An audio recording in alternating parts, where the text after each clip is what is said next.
Dober dan in prisrčno dobrodošli v Mohorjevi knjigarni. Navdušena sem, da se nas je v teh iztekajočih se adventnih dneh, pravzaprav še tik pred praznikom, zbralo, verjamem, da ljubitelji branja, poznavalci tudi cerkvene misli in pa vsi tisti, ki s praznikom čutimo ne samo kot, če rečemo, največjim, tako ponavadi rečejo družinskim praznikom, ali pa drugim največjim cerkvenim praznikom, ampak poglobljeno tudi v smislu vsebine, razlage skozi zgodovino, razvoja praznika in pravzaprav je temu posvečen tudi nocojšnji večer. Atanazij Aleksandrijski, njegovo delo o učlovečenju danes predstavljamo in naj bi bilo pravzaprav tisto prvo delo, ki je v celoti posvečeno vprašanju učlovečene besede in med nas prihaja prav v času, ko praznujemo, obeležujemo tudi 800-letnico, odkar je Frančišek Asiški, južno od Asizija, pripravil posebno praznovanje Jezusovega rojstva in tudi o tej 800-letnici pravzaprav postavljanja jaslic se v tem času precej govori. Z nami so urednik zbirke Cerkveni očetje, v kateri je knjiga izšla, dr. Miran Špelič, prevajalec in urednik, magister Jan Dominik Bogataj in pa sestra doktorica Alenka Arko. Prisrčno dobrodošli, prijeten večer želim vsem in pa naj nas knjiga tako popelje v sklep adventnega in začetek lepega božičnega časa. Hvala lepa za predstavitev. Da ne bomo izgubljali časa, pred nami je knjiga svetega Atanazija Aleksandrijskega o učlovečenju in da jo bomo lahko malo bolje spoznali, bi šli kar po vrsti. Jan Dominik, kdo je sploh Atanazij Aleksandrijski? Tudi v svojem imenu iskrena zahvala vsem, ki ste prišli in nas dejansko počastili in presenetili s lepim obiskom teh, verjamem, za večino izmed nas zelo napornih oziroma polnih dneh. Mogoče je eno tako zanimivo naključje, da je pravzaprav ta nova izdaja oziroma nov slovenski prevod Atanazija prvi grški prevod v zbirki Cerkveni očetje po nekaj letih in zadnji grški je bil pravzaprav... O Atanaziju sem te vprašal. O Atanaziju. Ja, profesor mora biti natančen pri vprašanjih in bivših študentov pri odgovorih. Bivši študente smo se naučili, da z wikipedijske vsebine se na izpitih ne ponavlja, tako da človek želi en širši kontekst povedati, ampak vsekakor verjamem pa, da mogoče res lik svetega Atanazija ni nam vsem tako dobro poznan, zato tudi, razumem, nekaj biografskih podatkov. Velja za enega v naši zahodni tradiciji, za enega izmed 4 velikih vzhodnih cerkvenih očetov. Rečejo mu prvak ortodoksije, tudi v vzhodnih bizantinskih spevih ga velikokrat tako imenujejo, se pravi tistega prvoborca za pravovernost, ker se je namreč nekako res v svojem življenju in pa potem tradicija ga je nekako oblikovala oziroma ga nekako opredelila za tistega največjega nasprotnika Arija. Če je Arij, ta aleksandrijski duhovnik, z konca 3. začetka 4. stoletja nekako veljal v tradiciji za herezijarha, se pravi za prvaka med heretiki, je bil Atanazij na drugi strani prvak ortodoksije. Rodi se okrog leta 295 v tedajni seveda izjemno cvetoči, kulturno bogati, lahko rečemo afriški prestolnici Aleksandriji, seveda že nekaj stoletij močno helenizirani in tam postane pravzaprav nekakšen dedič pravzaprav prve krščanske, rečemo, teološke šole ali pa neke celo fakultete, pravzaprav, katere veliki ustanovitelj pravzaprav je bil Origen. S tem, da Atanazij nekako ne nadaljuje povsem te Origenove misli, ampak v njegovi misli najdemo različne vplive, tako tudi vplive platonizma, vplive tudi origenizma, predvsem pa te aleksandrijske misli v širšem smislu z teologijo o logosu, z močnim stikom z grštvom, kar se potem seveda odraža tudi v njegovi teologiji. Znamenit je Atanazij predvsem zaradi tega, po tistem reku, morda Atanazius contra mundum, oziroma Atanazij proti svetu, ker je mogoče tako kot nekaj stoletij kasneje Maksim izpovedovalec, tudi Atanazij v tem burnem 4. oziroma prvi polovici 4. stoletja nekako kar, včasih se je zazelo res sam stav zoper ves svet, za katerega Hieronim tam po koncilu v Riminiju reče, da se je zbudil svet in nenadoma postal arijanski. Se pravi, zaradi tega tudi petkrat ga doleti izgnanstvo, večinoma najde oziroma išče svoje zatočišče na zahodu. Leta 347 med enim med teh izgnanstev praznuje veliko noč celo v nam bližnjem Ugleju, tako da ga imamo lahko tudi mi nekako za našega vsaj bližnjega tako sopotnika.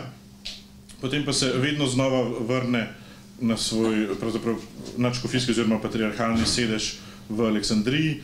Zanimivo je tudi, da v luči priprav na 1700 obletnico koncila v Niceji, ki je bil čez 2 leti, se pravi leta 325, Atanazij že sodeluje na prvem krščanskem koncilu kot tajnik tedanjega aleksandrijskega škofa, tako da je bil že kot zelo mlad, kot diakon, vpet v te teološke tokove. In po eni izmed teorij to njegovo kratko delo, ki je mogoče najlepše ali pa najbolj dostopno delo Atanazija, ker je najmanj tehnično, nastane že v tistih letih pred samim koncilom v Niceji, ko se pravzaprav ta arijanski spor še ne razplamti v polnosti. Poleg te velike teologije pa je imel Atanazij tudi čut za bestsellerje. Tako, zdaj prihajamo... Samo še to omeni, kateri bestseller je njegov? Se pravi, Vita Antonii, tisto, kar sem želel prej pomeniti. Zadnje grško delo v zbirki Cerkveni očetje, ki izhaja tu pri Celjski Mohorjevi, je prav tako delo Atanazija, ki ga je že pred kar nekaj leti pripravil kolega klasični filolog dr. David Maurin.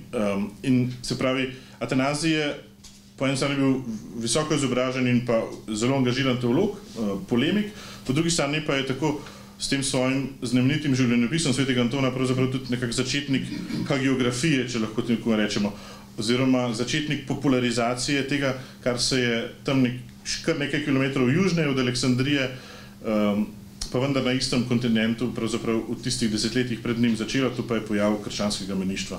Svetim Antonom kot puščavnikom, kot nekakšnim seveda velikim očetom, vzorom, prvim tem menihom. Hvala. Zdaj pa gremo še malo na drugo stran. Naslov knjige je o učlovečenju. Kaj je to učlovečenje? To je pa zdaj vprašanje za teologinjo, sestro Alenko. Ja, nam se zdi verjetno to kar jasno, odgovor na tako vprašanje, kar jasen. Je zato, ker imamo katekizem, zato, ker imamo določene teološka dela. Vedeti pa moramo, da je bila to ena osnovnih resnic krščanskih v 1. stoletju, ki v Janezovem evangeliju je jasno napisano, beseda je meso postala, ampak kaj pa to pomeni in kako globok pomen ima to in kako to razložiti. In to se pravi, ni bilo to tako preprosto. In seveda so že očetje pred Atanazijem deloma so morali tudi na to vprašanje odgovarjati, ni pa nobeden tega tako neposredno se lotil, oziroma kot je pater Miran vprašal, kaj pomeni učlovečenje.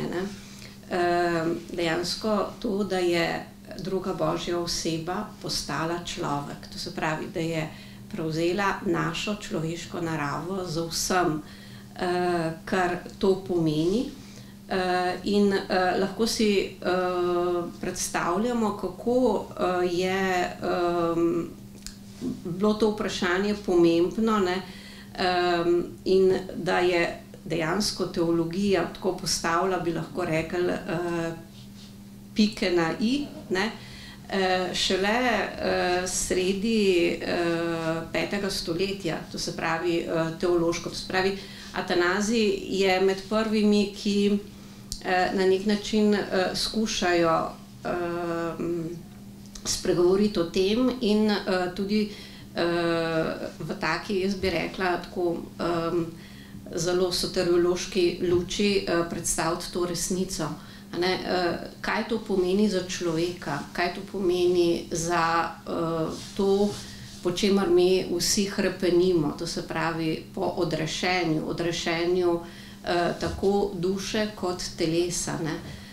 Samo pravi Atanazij, samo zato, ker je Bog postal človek in je prevzel nase človeško naravo, mi lahko upamo, da bomo tudi mi v naši človeški naravi odrešeni. To se pravi, da bomo tudi mi dosegli Boga.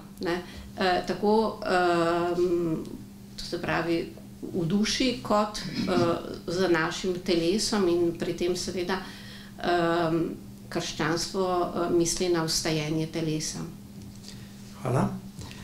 Ko je Atanazij lotil se te knjige, seveda ni vzel te teme iz nekega seznama, iz katekizma, ampak je to temo izbral zato, ker je z njo hotel nekaj nekomu sporočiti. Ker je bilo to takrat, začutil je, nujno potrebno. Kaj je tisto sporočilo, ki je Atanazija nekako nagnilo, da je začel razmišljati in poglabljati temo o učlovečenju in kaj je s tem delom pravzaprav dosegel? To je zelo dobro vprašanje, ki gre dejansko v srčiko te problematike, tudi te knjige. V uvodu boste videli, je nakratko opredeljeno, da je pravzaprav to delo, se pravi deinkarnacione, zgolj nadaljevanje oziroma drugi del, ki skupaj s prvim delom tvori neko celoto. Prvi del, prva knjiga Atanazijeva je naslovljena kontra oziroma adversus nationes oziroma zoper pogane.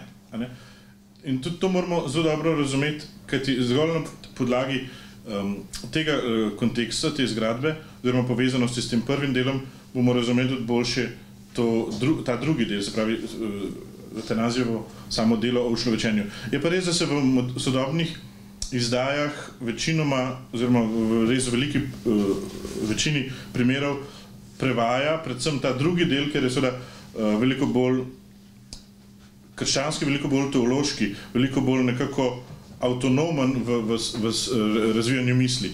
Je pa res, torej medtem ko v prvem delu zoper pogane Atanazij kot nekakšen nadaljevalec tistih apologetov iz 2. stoletja pravzaprav nastopi v sredi, lahko rečemo, še vedno dokaj ali večinsko poganskega helenističnega sveta.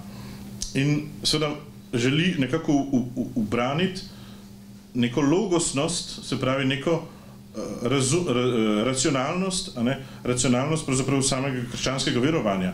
In zato v prvem delu, podobno kot njegov predhodnik na afriškem kontinentu, stoletje prej Tertullian, z vsem žarom, vsem tudi z veliko ironije, nekako nastopi zoper pogane, razkrinkava njihovo bogočastje, razkrinkava njihovo teologijo, se pravi, njihov odnos do božanstev, njihovo prakso, pravzaprav tudi tega, se pravi, religioznega življenja.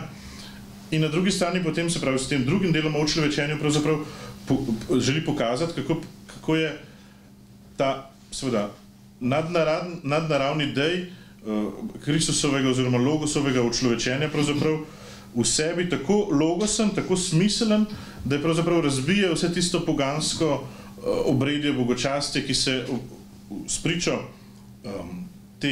tega tako izrednega misterija krščanske vere pravzaprav razblini v prah, približno tako, kot so v tisti prah zmleli ostanke zlatega teleta. Se pravi,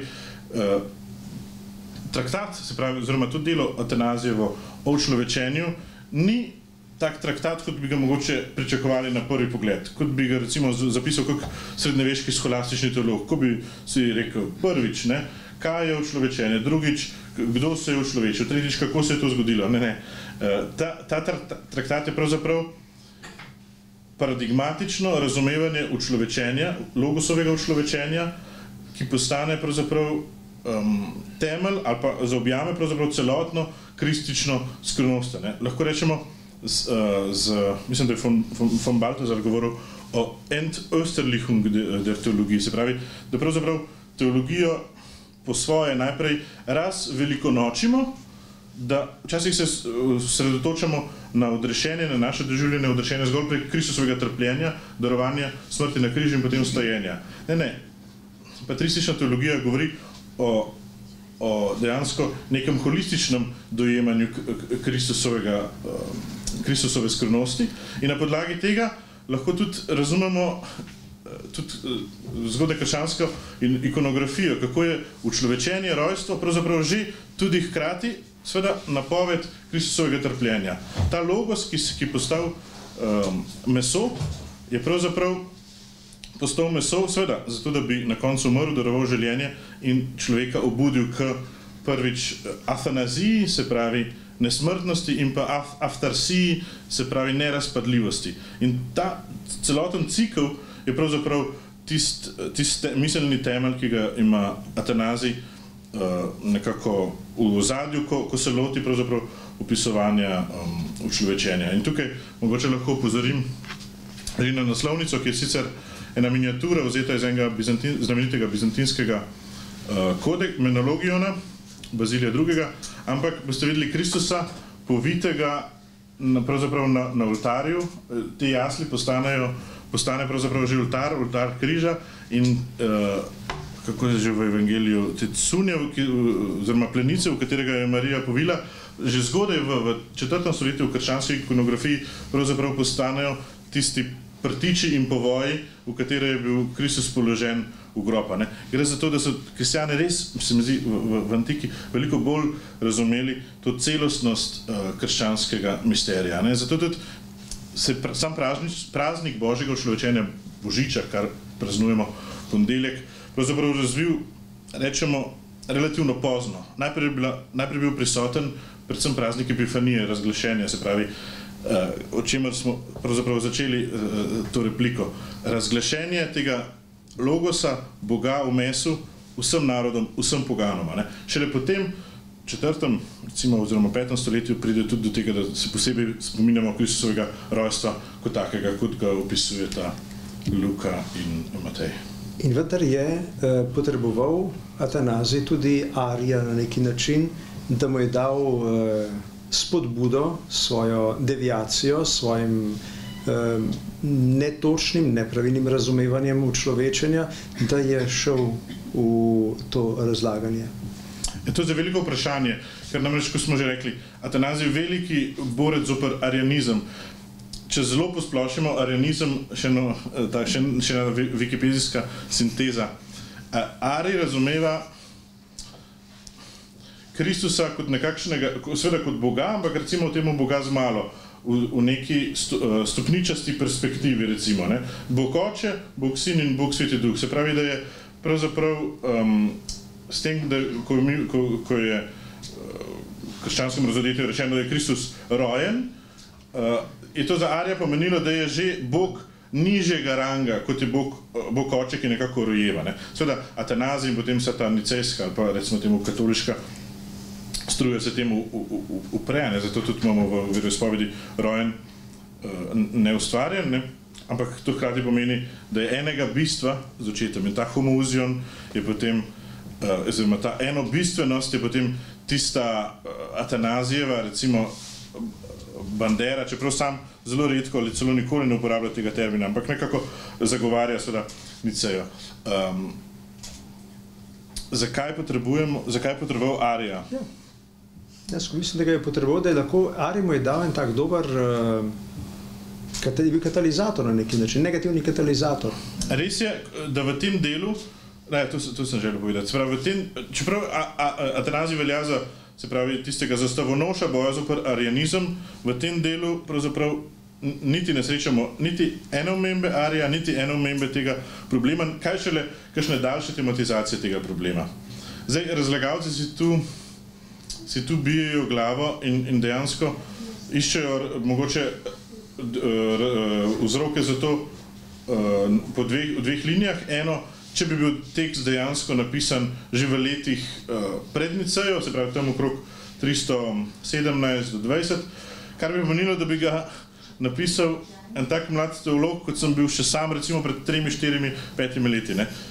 In tisti, ki me malce bolj poznate, ali pa ki poznate dobro sebe podobno, veste, da pri 25 človek težko napiše svoj kapolavor, ne? Se pravi, marsikdo tudi, ampak številni strokovnjaki ravno v te teorije ne verjamejo in dejansko postavljajo to letnico veliko kasneje. Dejansko datacija je eden izmed osrednjih problemov, ker težko najdemo odgovor. Zakaj tukaj on ne omenja arija, je dejansko ostaje vprašanje.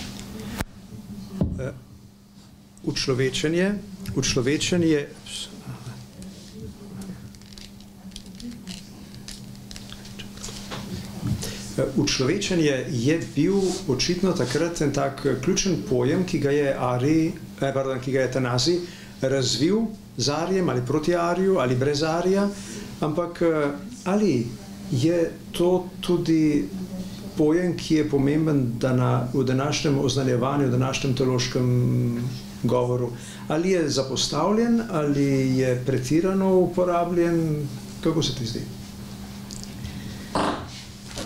No, jaz bi najprej rekla to, da meni se zdi, ko sem prebirala to delo, da je ena velika kontinuiteta prvič z Pavlovo teologijo in to se pravi sam Atanazij v tem delu citira tisti odlomek iz prvega pisma Korinčanom iz 15. poglavja in potem se vedno vrti okrog teh pojmov, tako kot je Jan Dominik že omenil, to se pravi nerazpadljivost in nesmrtnost.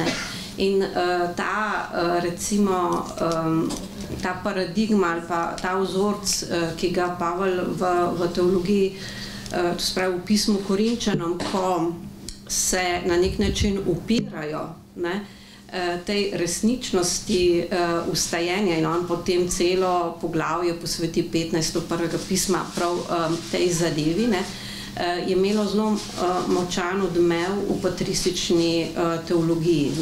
Recimo tudi pri Ireneju. Irenej tudi razume odrešenje prav kot doseženje, ne samo, ampak tudi kot doseženje neke, to se pravi, nerazpadljivosti in nesmrtnosti. Zdaj, danes, kaj teologija o tem govori, morda bi morala govoriti več o tem. Mi moramo vedeti, da patristična dela niso nastala zato, ker se je nekdo usedel zjutraj za pisalno mizo in je rekel, zdaj bom pa napisal traktat o učlovečenju. Ampak so ta patristična dela vedno odgovor na določena pereča vprašanja ali morda celo herezije, čeprav recimo tukaj ni omenjena herezija arija, ampak vemo, da je bilo v zvezi s Kristusom kar nekaj herezij, oziroma nekih takih napačnih miselnih tokov, pa mogoče potem tisti največji bo šele prišel po tej knjigi in sicer recimo z Apolinarjem in potem še kasneje vemo, kako je bilo težko na nek način različne linije kristološke uskladiti. Tako da jaz mislim, da jaz zmeraj občudujem očete zaradi tega, ker oni so res odgovarjali na konkretne in zelo nevarne zadeve, ki so se pojavljale v takratni družbi. Ne vem, če mi danes smo toliko akutni in toliko pozorni, tudi teologi, na določene stvari, mogoče kakšne moralne ali pa kakšne, ki res tako nas ošvrknejo, ne. Medtem ko recimo ena pozornost na to, kaj se pa nekje v globini dogaja, oziroma kaj so pa recimo vzroki, da se določene čudne stvari pojavljajo, ne. Saj danes tudi govorimo o različnih herezijah, ne? In se mi zdi, da morda res premalo se zavedamo, kaj pomeni učlovečenje, konkretno, realno, ne? In kako je to bistveno tudi za našo vero.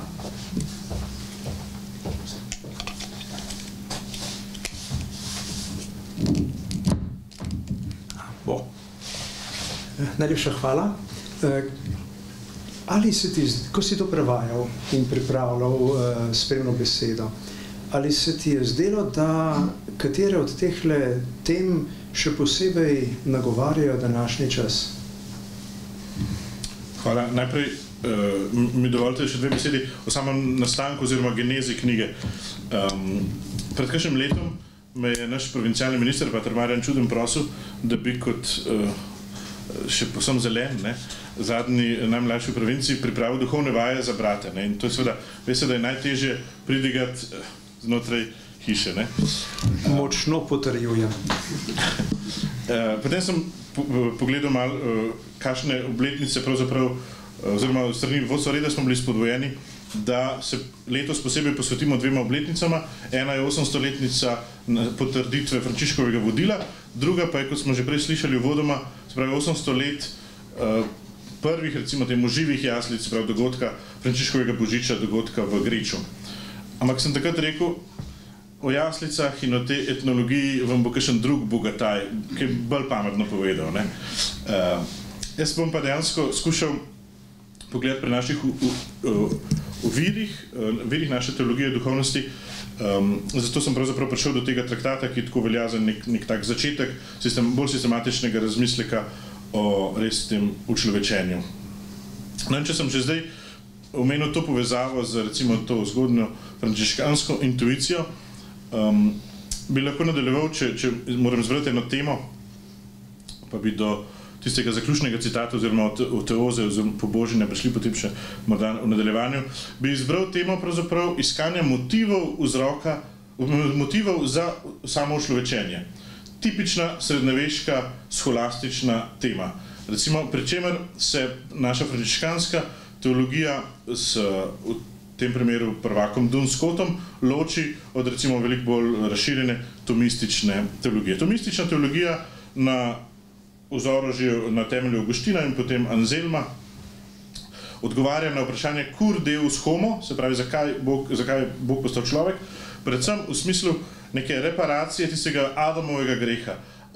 Samo Bog, ki je človeka, ki je grešil, ustvaril, je lahko pravzaprav po tem človekovem grehu tudi popravil svojim učlovečenjem to nastalo situacijo po Adamovem grehu. A ne, tudi danes, če nas vprašam, če vas bi vprašal, zakaj se Bog mora učlovečiti, bi rekli ne, da bi zaradi našega odrešenja, da bi zaradi našega greha, da bi nekako popravil to človekovo naravo. No, medtem ko frančiškanska linija, se pravi predvsem Dunscot, in pa seveda tudi že prej, našel sem en fragment Izaka Sirskega iz 7. stoletja, potem pa tudi bomo videli en deloma že v Atanaziju, že Irinej, tako, goji drugačno razlago, oziroma recimo temu dopolnjujočo razlago.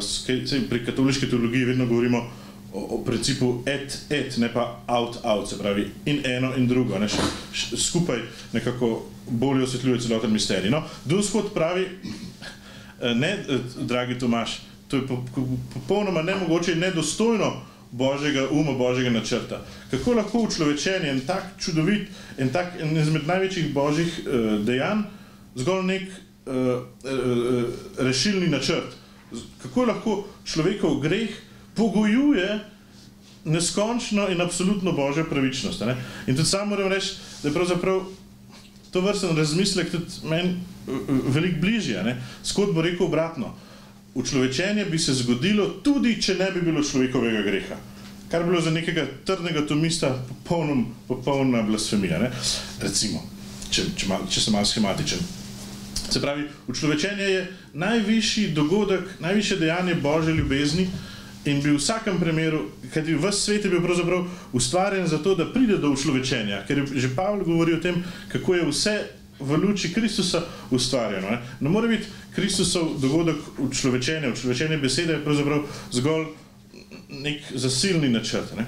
No in potem sem skušal tudi pri Atanazijo pogledati s temi srednjeveškimi skolastičnimi očali, brati ta tekst. In je pravzaprav dva odlomka sta zelo zanimiva, samo enega bi tukaj prebral. Kaj bi Atanazij rekel? Kakšen je bil dejansko motiv za božje človečenje? Sam sem, mislim, da bo v kratkem tudi objavljen članek, skušal nekako priti do dvojnega odgovora. Po eni strani, da vam že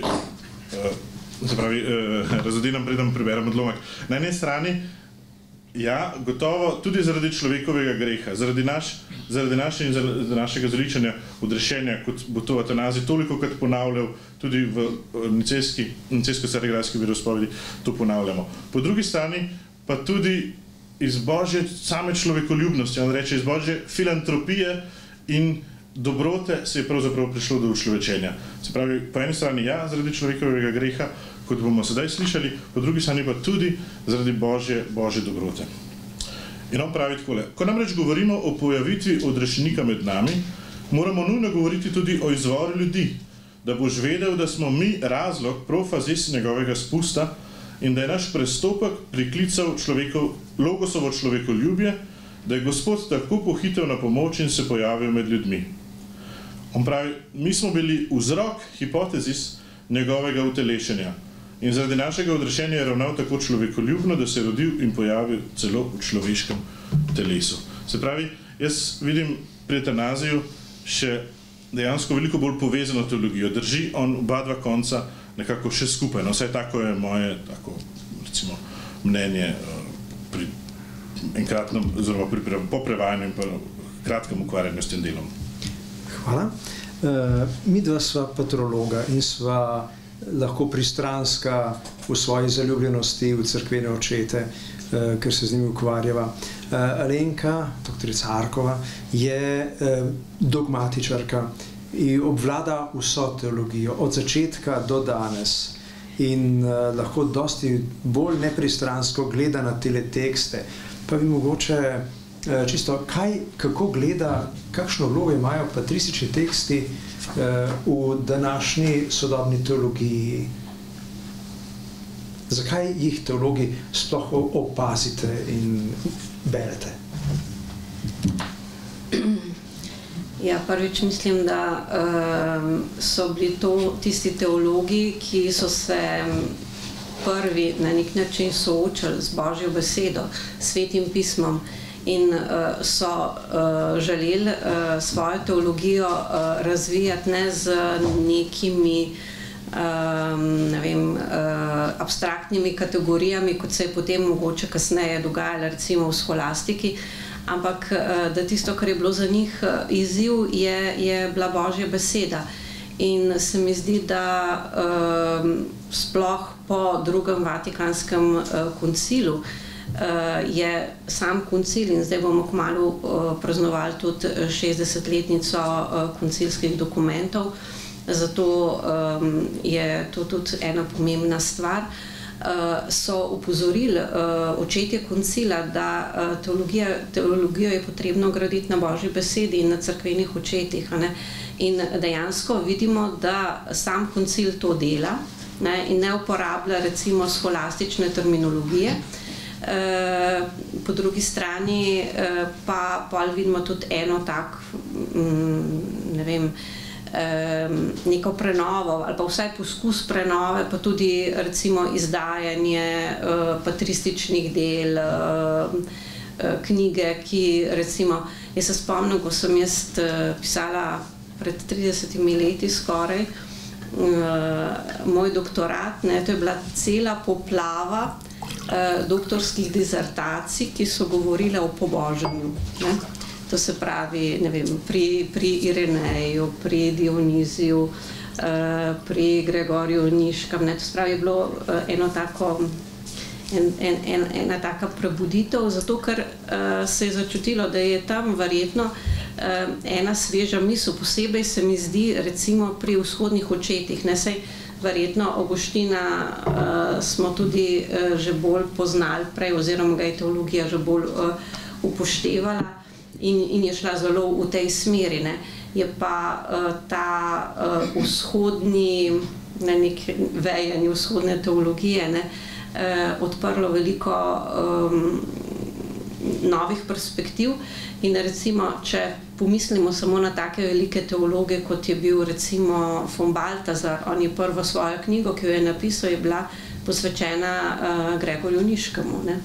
Recimo de Lubac se je ukvarjal z očeti, ne, Danielu in tako, ne. To se pravi, to so taka velika imena, ki so našla tukaj pač neko inspiracijo.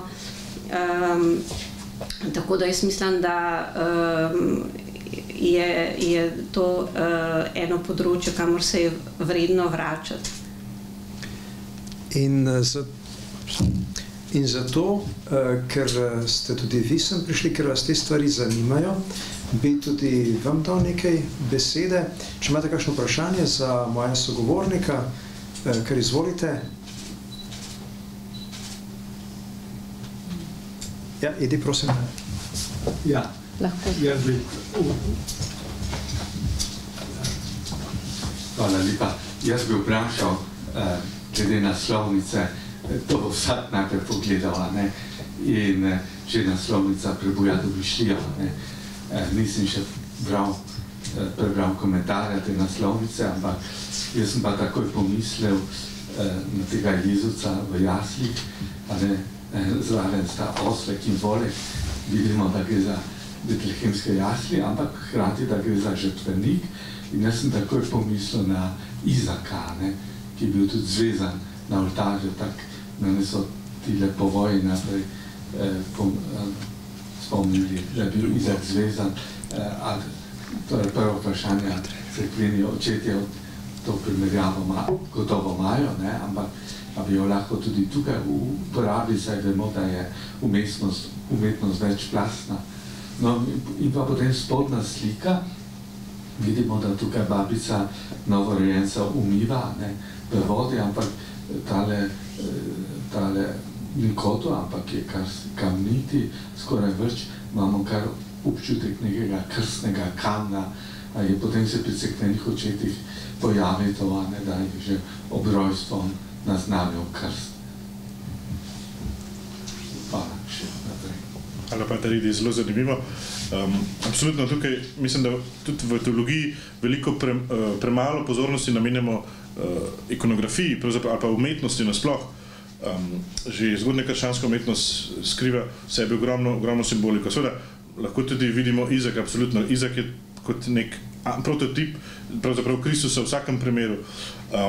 Medtem ko glede krsta, lahko prav tako razmišljamo, ja, ker niso praznovali kristjani najprej Božiča, ampak so pravzaprav praznovali Epifanijo. Epifanija pa blizu, krst pride tako za Epifanijo, pravzaprav dogodek razodetja Kristusa pravzaprav vsemu svetu. Kristus ni prišel zato, se ni rodil v Betlehemu zato, da bi mi praznovali Božič. Kristus, če boste brali knjigo, vam bo jasno, zakaj provociram s tem. Kristus, ne bom povedal, kaj si jaz sam mislim o tem, zakaj je prišel na svet. Mogoče boste našli kakšen odgovor tukaj, ampak recimo še ena druga provokacija te knjige, ali pa provokacija, ki mogoče ta knjiga nam lahko pomaga k malo razbitju teh naših mogoče ustaljenih vzorcev mišljenja, tudi čustvovanja in naše duhovnosti, tudi mogoče liturgičnega obhajanja. A se kdaj pomislili, da pravzaprav ni čisto samoumevno, da imamo na eni strani opis rojstva Jezusa Kristusa kot takega v dveh sinoptičnih evangelijih in po drugi strani, kot smo že na začetku tudi rekli, se pravi 14. vrstico Janozovega prologa, ki pa govori o tem, da je logos sarx geneto, se pravi logos postal meso, ne? Kdo je tukaj naredil enačaj med tema dvema pripovedima, ne? Ni tako samoumevno, da pravzaprav ko praznujemo rojstvo tega našega odrešenika tam v hlevu, pravzaprav v njem vidimo tisto besedo Boga, tisti smisel, po katerem je bilo vse ustvarjeno. In to je bilo pravzaprav delo teh prvih teologov. Danes imamo, seveda, kot smo že tudi prej slišali, že katekizem, liturgične knjige, približno neko ustaljeno tudi homiletiko, kaj se spodobi pridigati na Božič, kaj se spodobi pridigati zdaj. Ko beremo te tekste, nas predstavijo v tisti čas, ko vsega tega seveda še ni bilo. In pravzaprav je, mislim, da zelo koristno včasih, da ne bi nekako zaspali v nekih morda preveč ustaljenih vzorcih tudi današnjega krščanstva, ampak da bi nas te teksti vznemirili, da bi to tudi naše krščanstvo, mogoče tudi to živeto krščanstvo, tudi potem v bogoslužju živeto krščanstvo postalo malo bolj živo, bolj osebno, vsakič globje in vedno novo. No? Se mi zdi, so te teksti lahko prvovrstna priložnost. Gotovo težko rečemo, da so namenjeni celotnemu krščanskemu vernemu ljudstvu, ker mogoče celo za večino ljudi bodo rekli, zahtevajo neke teološke priprave. Ampak po drugi strani pa, tudi ko so bili napisani za točno določeno, torej zato, da bi bili razumljeni in brani. In zato jaz verjamem, da tudi če se nam zdi težko, stran po stran, mogoče odstavek po odstavek, zahtevajo ta close reading, se pravi to pozorno branje, ampak mislim, da če investiramo ta trud, da se vedno izplača. No? Hvala. Andraž? Vse boste rekli, da lahko tudi doma to zdebatiramo, samo sestre Alenke pa nimamo zraven, pa ravno to zadnje Jan Dominik, kar si odprl tudi, se mi zdi, ravno zaradi umeščenosti samega Atanazijevega dela oziroma časovne umeščenosti, kdaj ne bi nastalo, torej pred Nicejskim koncilom ali ne. Se pravi, vsad koncila je tudi nicejska carigrajska veroizpoved, ki vključuje oboje, kar si prej Jan Dominik izpostavil, tisti enačaj. Mene zanima, kdaj se je enačaj zgodil med teologijo, ki jo poda Janez v prologu, se pravi o predobstoju Jezusa Kristusa, in teologijo, ki jo poda Luka, kjer je v bistvu človečenje nova kreacija. In Luka nima nobenega predobstoja. Kdaj se je torej ta enačaj, o katerem si Jan Dominik spregovoril, zgodil, ker v bistvu to sta na koncu dve predvsej različni stvari, ki sta vmes dobili enačaj. Če nam lahko mogoče to razložite, kdaj se je to začelo dogajati mogoče, no, da smo prišli potem do nicejsko-carigrajske veroizpovedi v takem smislu. A je tudi tukaj, torej s samim delom, ki ga obravnavamo zdaj, je to povezano? Hvala. Ja, jaz mislim, da se je to že kar zgodaj zgodilo, ne? In da recimo že nekako v drugi polovici 2. stoletja se pojavita kot dve različni kristologiji, ki sta bili pravoverni, obe, in sicer jih ponavadi imenujemo, ena je kristologija logos antropos, to se pravi, to večna beseda je postala človek, to je recimo kristologijo, ki jo zelo tako jasno najdemo pri recimo Ireneju Lionskem, to se pravi, smo v drugi polovici 2. stoletja.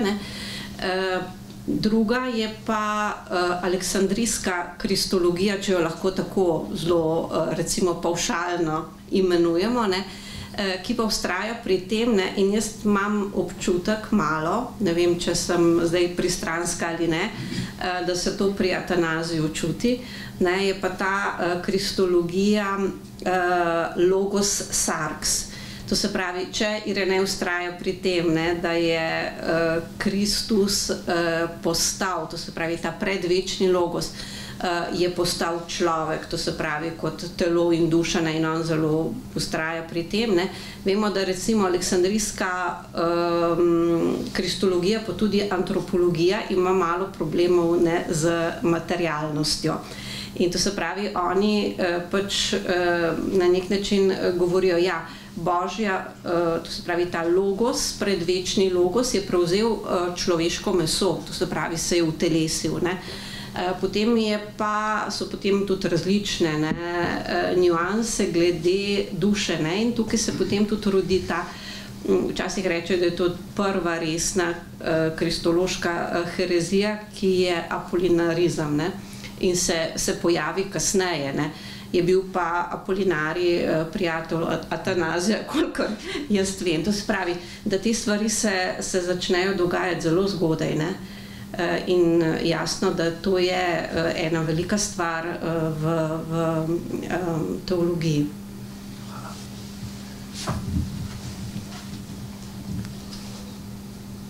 Imamo še kakšno vprašanje? Kot je dobil ime Atanazij? Ja, od Atanazije, ne? Ja, se pravi nesmrtnosti. Ampak danes nobenemu fantu ne rečemo stajenja, ne? Stojko. Ampak so še Atanaziji, so pa še... Stojan. Lahko bilo. Atanazija. No ja, dekleja. Ne, tudi moški. Rusi. Ja, redovno ime, ne? Smo imeli patra Atanazija, ja. Še kakšno vprašanje? Sicer pa sem vesel tudi in je prav, da omenimo, da je ta knjiga 25. Se pravi, srebrni jubilej je že doživela tale naša obnovljena zbirka cerkvenih očetov, ki se je začela davno tik pred drugo svetovno vojno in je bila obnovljena potem, mislim, leta 1983 z novo serijo. In zdaj počasi lezemo proti zlatemu jubileju, se pravi proti 50. številki. Kaj vse bo še v tej zbirki izšlo, ne vemo. Je pa v pripravi Janez Krizostom, se pravi že nekaj zlatega, zlatousti, ki bo kar v 3 zvezkih prinesel svojo razlago Matejevega evangelija. Podobna škatla bo, kot jo tukaj najbrž vidite, tam zadnje nekje pri Hieronimu, se pravi kar taki 3 debeli zvezki, pa še kaj drugega se pripravlja, tako da mislim, da ne bo zmanjkalo branja in da ni treba predolgo odlašati z branjem teh knjig, ker bodo kmalu prišle tudi nove. Tako, hvala vam za... Že ni več resnih vprašanj? Če ni več drugega, potem pa dam besedo nazaj urednici, da lahko še pove, kaj lahko dobite tukaj, po koliko in tako naprej, te bolj konkretne materialne stvari. Iskrena hvala. Včeraj zvečer smo imeli v Celju en tak, sicer bil preprost mohorski večer, ki se pa je izkazal za zelo domovinskega, tudi državni praznik bomo kmalu praznovali z Tonetom in Jernejem in Rokom Kuntnerjem. Na podoben način smo rekli, ne, da državnega praznika nikoli več ne bomo doživljali na enak način, kot smo ga doslej, po vsem, kar smo včeraj lepega na proslavi doživeli in o prazniku slišali. In podobno bi lahko rekla o nocojšnjem večeru. Mislim, da bo letošnji božič, doživljanje, praznovanje tudi zaradi vsega, kar ste danes vsaj malo načeli, pa o čemer smo se pogovarjali, nekoliko drugačen ali pa bolj poglobljen ali pa bolj razmišljujoč. Tako da za to lepa hvala. Vse drugo pa vas in nas seveda čaka v branju te knjige, seveda lepo povabljeni tudi danes na kupu po nekoliko ugodnejši predstavitveni ceni. Sicer pa z besedami Atanazija Aleksandrijskega seveda. Kristus je Bog, Božji logos in Božja moč. Medtem ko človeške stvari prenehajo in Božji logos ostaja, je vsem jasno, da kar preneha, je začasno, da pa je tisti, ki ostaja Bog in pravi Božji sin, edinorojeni logos. Blagoslovljene božične praznike. Naj, kljub temu, da smo se pogovarjali o globoki teološki vsebini praznika, nekaj romantičnosti vendarle ostane. Naj zasvetijo luči in naj svetijo tudi v novo leto. in pa seveda vedno znova dobrodošli tudi v Celjski Mohorjevi knjigarni in družbi.